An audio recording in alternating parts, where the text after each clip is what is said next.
आज हम भागवत की महिमा गाएंगे, है ना।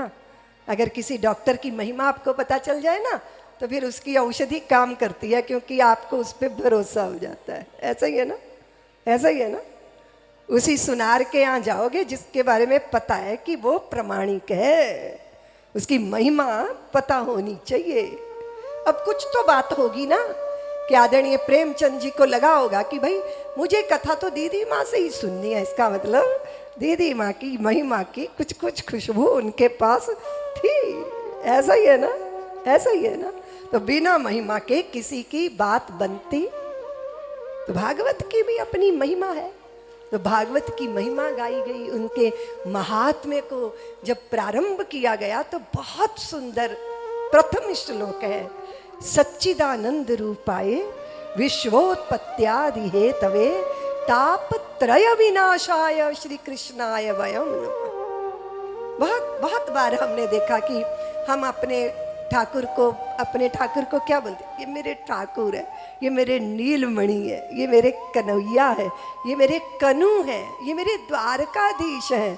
और आप कहते हो ये मेरे खाटू वाला श्याम है, ये मेरा बाबा है ना, ये मेरे आराध्य हैं, और ये मेरे इष्ट हैं, और ये मेरे श्री राम हैं, और ये मेरे विठ्ठल भगवान हैं, ये तो मेरे जगन्नाथ भगवान है। नहीं नहीं, ये मेरे तो द्वारका नाथ भगवान है, मेरे तो वृंदावन बिहारी हैं। नहीं नहीं, उसने कहा मेरे तो रमण बिहारी हैं। वो बोले नहीं नहीं, मेरे तो बांके बिहारी हैं। न जाने भक्तों ने भगवान को किन किन नामों से पुकारा, लेकिन भागवत के महात्म्य में भगवान का क्या नाम है? क्या? सच्चिदानंद रूपाय विश्वोत्पत्त्यादि हेतवे तापत्रय विनाशाय श्री कृष्णाय वयं नुमः। श्री कृष्णाय श्री कृष्णाय श्री कृष्णाय श्री कृष्णाय वयं। अच्छा, जब हम एक जना भगवान को प्रणाम करते हैं ना, तो हम कहते हैं कि मम, मैं, अहम, मैं प्रणत हो रहा हूं। लेकिन वयम, वयम का अर्थ है हम सब मिलकर। भागवत की महिमा यह भी है कि आदरणीय श्री प्रेमचंद अग्रवाल और उनकी भार्या किरण ने कहा कि कथा श्रवण करनी है, पर खाली अपने घर के आंगन में बैठकर नहीं, शक्ति के बड़े प्रांगण में बैठकर सबके साथ मिलकर, क्योंकि ये व्यक्ति की मुक्ति का शास्त्र नहीं है, ये समष्टि के कल्याण का शास्त्र है। समष्टि वयम, हमारा अहम वयम बन जाए। हम सब मिलकर हाथ जोड़ लीजिए, माथा झुका लीजिए, ये गर्व भरा मस्तक मेरा हरि चरणों में झुक जाए, है ना। मेरा अभिमान अर्पित हो जाए, मेरे अहम अर्पित हो जाए, मेरे बहम अर्पित हो जाए, और श्री कृष्णाय वयम नमः, हम उनके चरणों में प्रणत प्रणाम करते हैं। कैसा है भगवान का स्वरूप देवियों, कैसा है? सच्चिदानंद रूपाय। प्रथम क्या है? वे सत्य हैं। और वहां दूर सुदूर जहां पंच नदियों ने धरती का श्रृंगार किया, और वो पंच नदियों का नाम धारण कर कर वो धरा जो पंजाब कहलाने लगी, वो दूर दूर तक उसका विस्तार दूर दूर तक था। और उस पंजाब की धरा ने एक ऐसे सदगुरु को जन्म दिया जो सच्चे पातशाह सदगुरु देव गुरु नानक देव जी महाराज कहलाए। उन्होंने क्या कहा?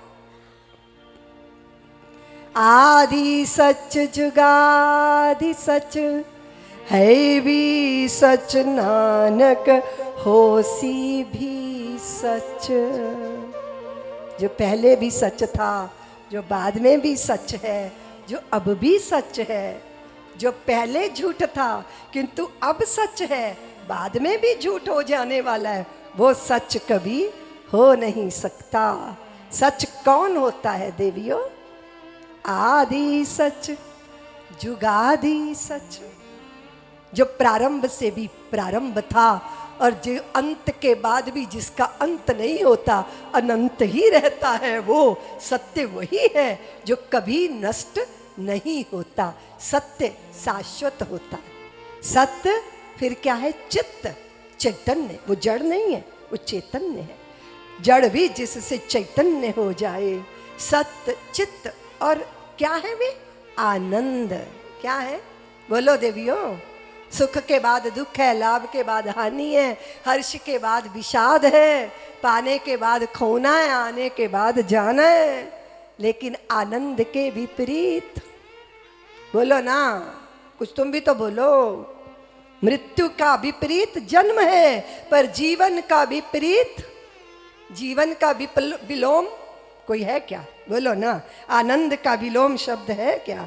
नहीं है, क्योंकि आनंद है तो बस आनंद है। वो सुख नहीं है कि इसके बाद दुख आएगा, वो आनंद है। सच्चिदानंद रूपाय। फिर क्या है? विश्वोत्पत्त्यादि हेतवे। वो प्रकट करते हैं, धारण करते हैं, पोषण भी करते हैं, लेकिन वो छीन लेते हैं ताप, वो छीन लेते हैं संताप, वो छीन लेते हैं दुश्चिंताएं, वो छीन लेते हैं विषाद, वो हरण कर लेते हैं हमारे भीतर की कालिमा, कल्मश का हरण कर लेते हैं। तब कथामृतम तप्त जीवनम कविभिरीडितम कल्मषापः। तापों का हरण करते हैं। और ताप, संताप, आपकी काया को बुखार चढ़ गया ना देवियों, बंधुओं, तो क्या करती हो? डॉक्टर के पास जाओगी, वैद्य को कहोगी, वैद्य जी मेरी नाड़ी देखो, ताप चढ़ा है, कुछ औषधि का व्यवस्था करो।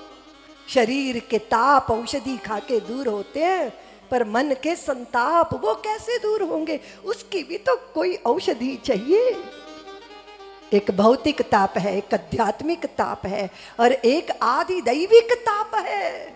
वो भूकंप आ गया, अरे भयंकर, वहां केदार घाटी पर कैसा जल जला, ऊपर तक चढ़ गए लोग, लेकिन मृत्यु ने पीछा नहीं छोड़ा। सबके शरीर ऐसे हो गए जैसे भस्मी लगाए हुए कुंभ में महात्मा होते हैं। सबके शरीरों पर भस्मी चढ़ गई और भोले बाबा ने सबको समेट लिया। हम उधर नेपाल गए तो वहां भूकंप ही भूकंप, भूकंप ही भूकंप। अभी हवाई में, इतना बड़ा छोटा सा देश है, बड़ा समृद्ध है, बड़ा अमीर है, ऐसा भयंकर ज्वालामुखी फटा है कि उसका लावा दूर दूर तक 20 लाख लोगों के जीवन पर संकट आ गया। क्या है ये? आदि दैविक ताप। कहीं भूकंप, कहीं अनावृष्टि, कहीं अतिवृष्टि, कहीं सूखा है और कहीं बाढ़ है, कहीं जलजले हैं, कहीं धरती कांप जाती है। ये भी ताप है। और एक वो संताप जो हमारे चित्त को चढ़ा है। किसी दूसरे की प्रसिद्धि देखी, अंदर झुरझुरी पैदा हो गई। बड़ा खूबसूरत है ये। अंदर ईर्ष्या पैदा हो गई, अपनों के ही प्रति ईर्ष्या हो जाती है और दिल जलता है। एयर कंडीशन में लेटा है पर अंदर ज्वालामुखी फूटा है। इसका क्या इलाज करे? इसका क्या इलाज करे? द्वेष से चित्त जलता है, ईर्ष्या से चित्त जलता है। किसी व्यक्ति के प्रति बनी हुई धारणाएं, जब भी वो व्यक्ति सामने आता है उसी धारणा से उसे देखा जाता है, उसमें मनुष्य नहीं देखा जाता, अपनी धारणाओं का चश्मा चढ़ा है ऐसे देखा जाता है और अंदर जलता है, ताप चढ़ जाता है। इसको उतारने की भी तो कोई औषधि होगी, वो है भगवान का नाम। तापत्रय विनाशाय। और अगर आपके चित्त में ऐसा ताप चढ़ जाए, अंदर ईर्ष्या का जन्म हो जाए, क्रोध का जन्म हो जाए, वासना का उदय हो जाए, तो फिर क्या करना चाहिए? श्री कृष्णाय श्री कृष्णाय श्री कृष्णाय श्री कृष्णाय श्री कृष्णाय। अपने प्रभु को पुकारो, अपने श्याम सुंदर को पुकारो, उनका नाम स्मरण करो। कथामृत रसास्वाद कुशलः, भगवान की कथामृत पान करने में जो परम कुशल है, श्रोता बनकर बैठे हैं। कौन कौन? नैमिषारण्य में बैठे हैं जो जो कुशल है। देखो पिलाने में मजा उनको आता है जिनको पीने का शौक है, ठीक है ना? बोलो ना, मैं कदा खुल जाए और पिक्कड़ आए ही ना, तो अच्छा लगेगा। और आए भी हैं तो जबरदस्ती पकड़ के लाए गए हैं, दिल नहीं है पीने का, तो मजा आएगा। बोलो ना, आनंद आएगा। बोलो ना शक्ति वालों, भाई पिलाने में उसे सुख मिलता है जिसको पीने में सुख मिलता है। इसलिए कथा रस को पान करने की जिनके चित्त में लालसा रहती है, जिनके श्रवण समुद्र समाना, कथा तुम्हारी सुभग सरिना, भरहि निरंतर हो ही न पूरे, भरहि निरंतर हो ही न पूरे। जब भगवान को पूछा भगवान ने ना कि हम कहाँ रहे, तो उन्होंने कहा कि जिनके श्रवण समुद्र समाना। अब रोज रोज वही कथा, रोज रोज वही, अरे बड़ी सुनिए कथा, जब देखो तब कथा, जब देखो तब कथा, तो ये कथा के रसिक नहीं है। बार बार सुनने को दिल करे, बार बार। और सुनो शक्ति की देवियों, उपन्यास पढ़ती होगी ना जब जवानी पे, तो एक बार एक द्वारा बहुत अच्छा उपन्यास है तो 2 बार 3 बार, और आपकी मनचाही फिल्म है तो 2-4 बार देख लोगे। हमारे जमाने में लोगों ने शोले फिल्म 20-25 बार देखी होगी, लेकिन 50 बार तो नहीं देखी होगी। चाहे कोई उपन्यास हो, चाहे कोई नाटक हो, चाहे कोई ड्रामा हो, चाहे कोई फिल्म हो, बहुत शौक, बहुत प्रिय होगी तो 2-4 बार चलेगा। लेकिन ये मेरे ठाकुर की कथा है, इसको हजारों बार सुनकर भी प्यास बुझती नहीं है, बुझती नहीं। आज मेरे बहुत प्रिय शिष्य हैं मनोज, कह रहे थे दीदी माँ, मैंने कहा कितना तो रहे थे साथ में, बोले हाँ दीदी माँ, पर आपके चरणों में बैठकर प्यास बुझती नहीं है ना। प्यास है ये बुझती नहीं है।